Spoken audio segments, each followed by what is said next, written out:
Welcome to IRO Live with host Bob Bay. If you guys remember last week, we were talking about the Beatitudes. Jesus said that the meek shall inherit the earth. You know, we all have an idea of what meek means, what it means to be meek. And some people think it means to be really quiet, not to be very loud. Jesus was meek. One way that it's translated in some versions is gentle, but that doesn't even really quite cover it either. Jesus was gentle. He was meek. He was gentle. But he could also be very stern. When the scribes and the Pharisees and the hypocrites that had turned the temple into a place of business. When we talk about being meek, we have an idea of what that can mean. And I've struggled with this, and maybe that's why I keep coming back to this. Because in the past, I had really struggled with what does that mean? Because you guys, I have had just my personality and my temperament. Some people would say I'm abrasive. I think I'm just assertive. Some people say I'm aggressive. And I had this idea of what it meant to be meek. If we want to know what it means to be meek, all we have to do is go to where Jesus quoted out of in Psalm 37, in verse 1 through 11. In verses 1 through 10, it's leading up to that sentence, the meek shall inherit the earth. And what it's talking about beforehand is everything that it means to be meek. So I'm going to read it real quick. And I know I kind of covered this last week, but there's just another aspect I need to talk about before we go on. In verse 1, it says, "Do not fret because of evildoers, nor be envious of the workers of iniquity, for they shall soon be cut down like the grass, and wither as the green herb. Trust in the Lord and do good. Dwell in the land and feed on his faithfulness. Delight yourself also in the Lord, and he shall give you the desires of your heart. Commit your ways to the Lord. Trust also in him, and he shall bring it to pass. He shall bring forth your righteousness as the light, and your justice as the noonday. Rest in the Lord and wait patiently for him. Do not fret because of him who prospers in his way, because of the man who brings the wicked schemes to pass. Cease from anger and forsake wrath. Do not fret. It only causes harm. For evildoers shall be cut off, but those who wait on the Lord, they shall inherit the earth. For yet a little while, and the wicked shall be no more. Indeed, you will look carefully for his place, but it shall be no more. But the meek shall inherit the earth."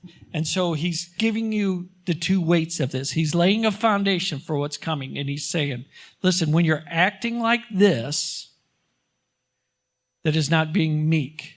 But the meek shall inherit the earth. And so everything that's opposite what I talked about. And so let me kind of put it into different words now so we can apply it. I kind of mentioned last week that this idea of, God, this isn't fair because all these people are doing all this stuff and they got money, they got cars, they got houses, they got all this stuff and they're doing the wrong stuff. And here I am trying to do the best I can to be a good person and nothing seems to be working out for me. That's that thing about fretting about the wicked and about those who work iniquity. A lot of that is they're leading their lives focused on making money, enriching themselves, laying up treasures on earth. When we, from our perspective, look at that and we are envious of that, when we covet that and we want that. And it's this whole thing of this whole feeling of it's not fair. It's not fair that they have what they have and I don't have. That's what it's saying, right? When you look at that. I'll put it back into context of what Jesus was talking about in the Beatitudes during that time and what we're going to go on as we move forward. At that time, the frame of reference of the people that Jesus was talking to, they didn't have the benefit that we have looking back, seeing Jesus after he died and was resurrected.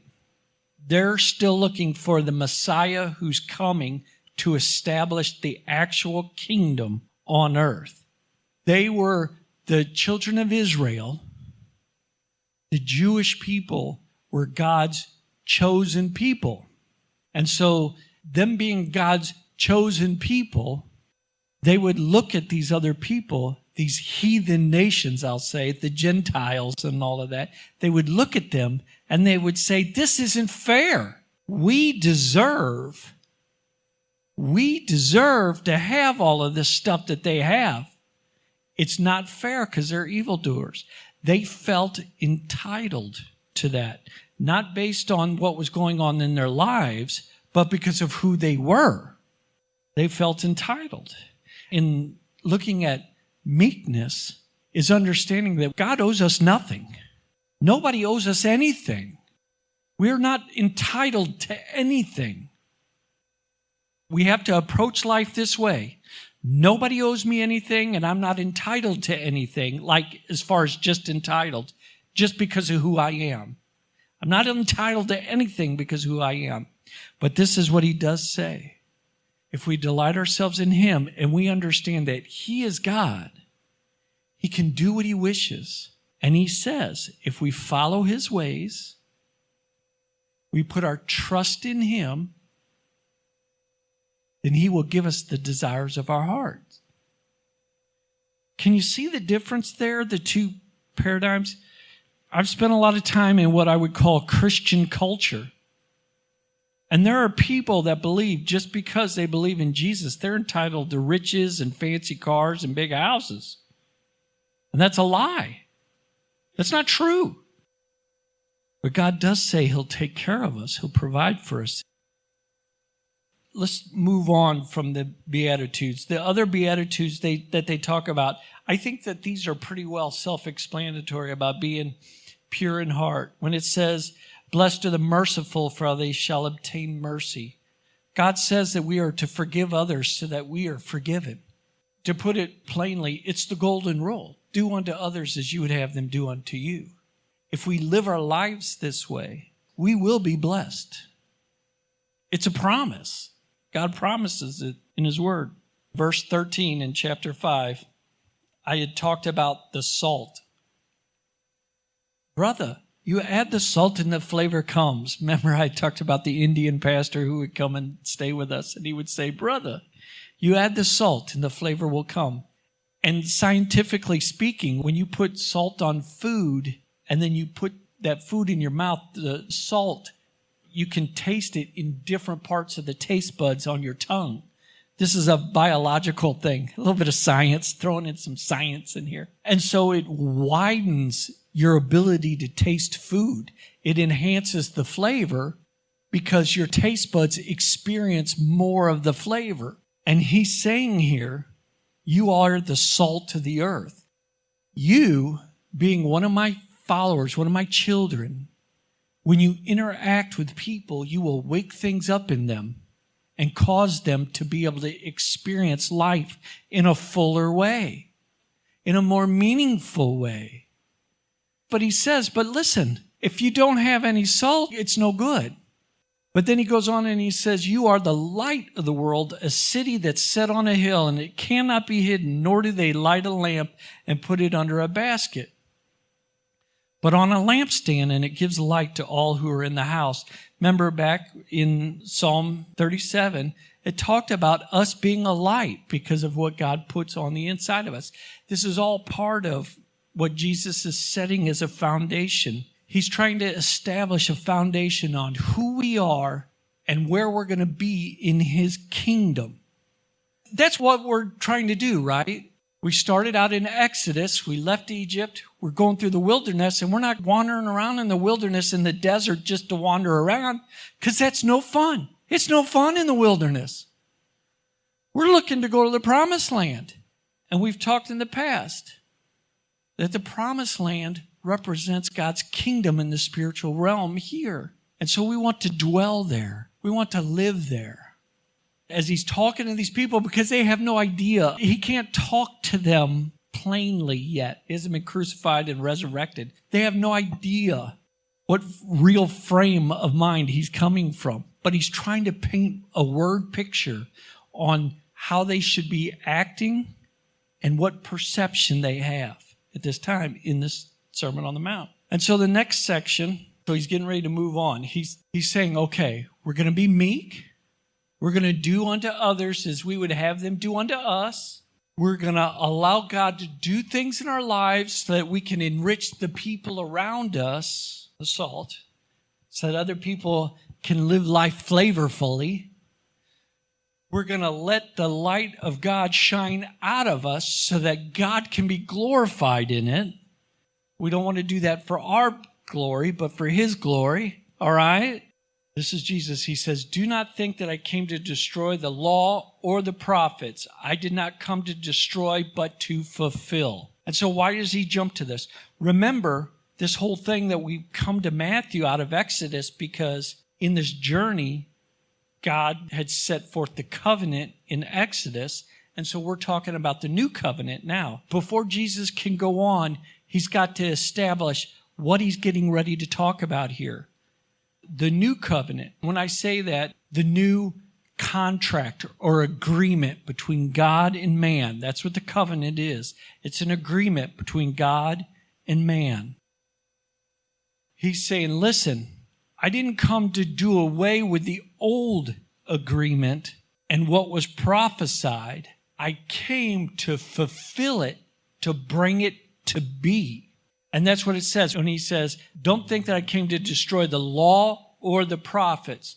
The law was the thing of the 10 Commandments and the rules of the Old Covenant.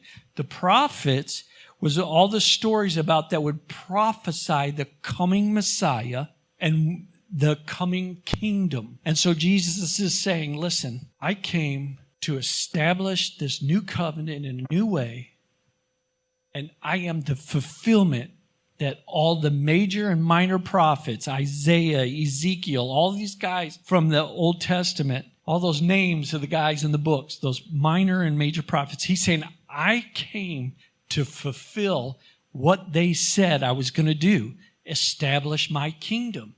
When we look at it, we say, well, I want to follow Jesus because I don't want to go to hell. Well, that's just a small fraction.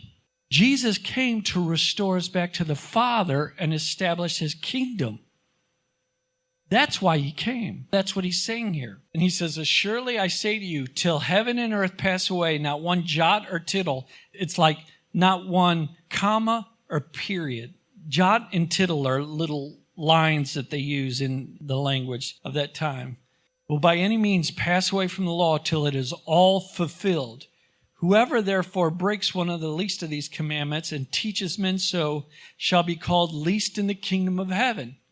Remember, he's talking to people who are chosen. They are the Jewish people who are chosen by God. They're already expecting to be in the kingdom by right of birth of who they are.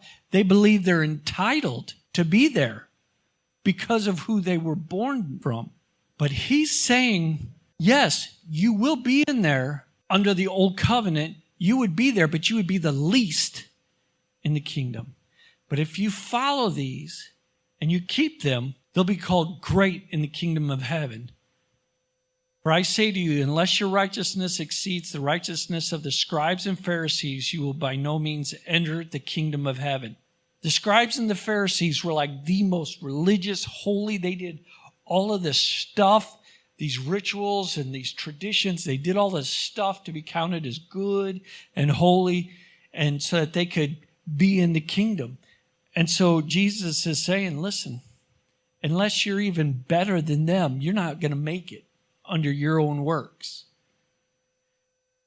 Because he can't say, at this point, he can't say, but remember all the prophets said that a Messiah was coming that would deliver you from this. He'll be the sacrifice for you. He's saying, listen, you're not going to be able to be good enough to adhere to this. But he knows he's getting ready to fulfill all of this. He legally, according to the word, is getting ready to take the burden of sin and shame and all of that other stuff. He is getting ready to pay the price for all of that so that we don't have to. And he's saying, listen, this new covenant that we're going to have here is, he says, I'm going to take all of the junk And as long as you just trust in me, as long as you put your trust in me, I'll take care of it. And that'll be the new deal. You can't do it on your own, but I'll take care of it. I have the answer. I feel like I'm saying the same thing over and over again, but I want to paint this picture. He is establishing here. Listen, I'm getting ready to talk about all of this stuff that's a part of this new covenant. And you're going to be my special people. You're going to be a royal priesthood. We're going to be together in my kingdom. And all you need to do is trust in me. And I'll take care of it. He's saying all that, so he's laid that foundation. And then it moves into, in verse 21, he's like, okay, now I'm going to paint this picture of, I'm going to compare the old covenant with the new covenant. And it says, you have heard that it was said to those of old, you shall not murder, and whoever murders will be in danger of the judgment. But I say to you that whoever is angry with his brother without a cause shall be in danger of the judgment. So it seems like it's getting pretty serious up in here. He's saying it's not even just that if you actually kill somebody. He's saying if you're just angry with them. Again, we can't do this on our own. But he's saying we have come to a different level. And this is the foundation of it. God is wanting to do something inside of us to make us different people rather than us just following these rules and appearing to be good on the outside. But this is what we have to understand, and this is why he's trying to lay this foundation. And this is a hard thing for us to look at. He wants us each to know that we have a responsibility in this. Even though he is taking care of it, we have a choice. There is our part. There is his part and there is our part. And so he's saying, I'm going to work in you and I'm going to give you the ability to overcome the hatred inside you. But you have to say yes to that. Because this is what I've found in working with addicts and alcoholics and wounded and hurt people and people who are grieving and who have experienced trauma in their lives. They want something different, but they keep waiting for God to make them be different. Because we're kind of taught that. We're taught that we're going to be made new. We keep waiting for our want to want to. Does that make sense? This is the first example I think about. I quit drinking and doing drugs in 89, but it took another 10 years for me to quit smoking cigarettes. I knew I should have quit beforehand because it wasn't healthy for me, because it cost money, because it wasn't a good example for my children. I knew I should have quit earlier for a lot of reasons, but I just kept waiting for the right time. I would go and get prayed for because I just wanted to not want to do it anymore. I wanted to not enjoy smoking. It's like, God, you got to help me. I enjoy this too much. I mean, I did really enjoy smoking. But what was really the problem was when I would quit, within a couple of hours, I was terrified of the way I felt. The withdrawals. The withdrawals from smoking was way worse than meth and alcohol and all of that. I was more afraid of the withdrawals and feeling that way for longer than I can handle it. But I kept waiting for God to do something different, to make me not feel that way anymore. But so this is what ended up happening. We were actually part of a little storefront church down on South Broadway. And the pastor came to me. My kids were young. I had a heart for kids during that time. We would do activities in the neighborhood, basketball tournaments and different things. And on Monday nights, we fed kids and we did different things to help kids in the neighborhood. And that was really my heart. I really wanted to help kids because I knew how I felt when I was a kid, how alone, how broken, how lonely I felt, how much I hurt when I was a little kid. I remembered that, and it broke my heart to think about other kids feeling that way. And I knew that as I grew up and the decisions and choices I made that were because of all of that stuff, I wanted to somehow help them avoid that and not have to go through what I went through, turn to drugs and alcohol and everything to numb the pain. And so I desperately wanted to be able to work with the kids, but this is what the pastor told me. Bob, listen, I don't believe you're going to hell for smoking. I don't think God's that worried about it. I wanted to be the children's pastor. So this is the thing. You can't be a good example to these kids while you're smoking. If you want to be able to do this, if you want to be able to lead this children's program, you have got to quit smoking. And so it came back to me. God gave me the choice. What do you want to do? Do you want to pursue what is on your heart to pursue? Or do you want to keep smoking? I had to think about it all weekend. Everything in me wanted to do it, but everything in me was terrified of what it was going to take to quit smoking. But guess what? I said, I'm going to do it. I'm going to do it. And that was actually Labor Day weekend. I remember being in the red truck and thinking, I can't function. I can't even function. I couldn't think straight. I was laying on the bench seat of my truck in the church parking lot. God, the details are very clouded for me because of the condition I was in. And she said that I was falling down in that because I was so messed up from the withdrawal from nicotine. But guess what? It was 20-something years ago, easy. But I quit. Now, I will say this. I said after that first week, I will never pick up another cigarette again because this was too hard. And I know if I smoke one, I'll be right back where I started. I'm never smoking another cigarette. I don't care what happens. As we proceed on, as we go on, and we begin to talk about entering into this lifelong agreement with God, there's going to be times where we're going to mess up. There's going to be times where we're not going to want to do what we should do. There's going to be times that we want to do things we shouldn't do, and we know we shouldn't do them, but we're going to want to. And it all comes back. Jesus is saying, listen, this is how you're going to feel. You're going to have these times. I know this. I know this is how you're going to feel. And it'll be in those times that you need to make good choices. And when you fall, you need to get back up. And you need to make good choices. And then when you fall again, you need to get back up. And you need to make good choices. I can't tell you how many times, I've lost track of how many times I've gone to God and I've said, in situations like with the cigarette thing and other things in my life, and I've said, God, right now in my heart, this would happen a lot of times in services or in meetings like this, in 12-step meetings or in church services, and I would feel God's presence.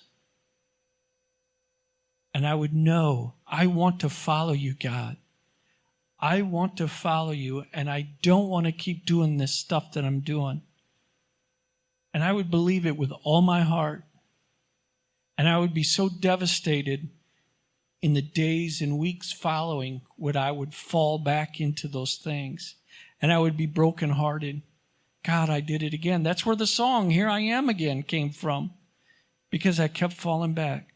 After years of doing that, I would go back and I would say, God, listen, when I would have those moments and I would feel God's presence in my heart. And I would say, God, I'm telling you right now, this is what I want. I want to follow you with everything that I am right now. But my experience tells me that tomorrow or next week or next month, I'm not going to feel like that. So I'm giving you permission today to do whatever you have to do. I don't care what you have to do. I'm giving you permission to do whatever it takes to get my heart back to the place where I want to do this again, where I want to follow you. And that's a scary thing to say, God, do whatever you have to do to get my heart back to that place where I want to. Not that he's going to change my heart, but he's going to get me back to that point of choice where I can say, I want to serve you, God. I'm willing to let go of all of this stuff. I'm willing to let go of these things so I can follow you. God, do whatever you have to do in me to get me back to that place where I can say yes or no, depending on what it is. He's been so faithful. He's been so faithful to come to me in those points. And I have had some difficult times in my life. And I've looked back after certain difficult times and thought, this is happening because I gave God permission to do what he wanted to do. But you know what? That made me feel better, because it's like, that means that something good's about to happen. I'm about to be there. I'm on my way back to where my heart is in a good place. But I've never regretted that prayer. I've never regretted saying, God, do whatever you have to do.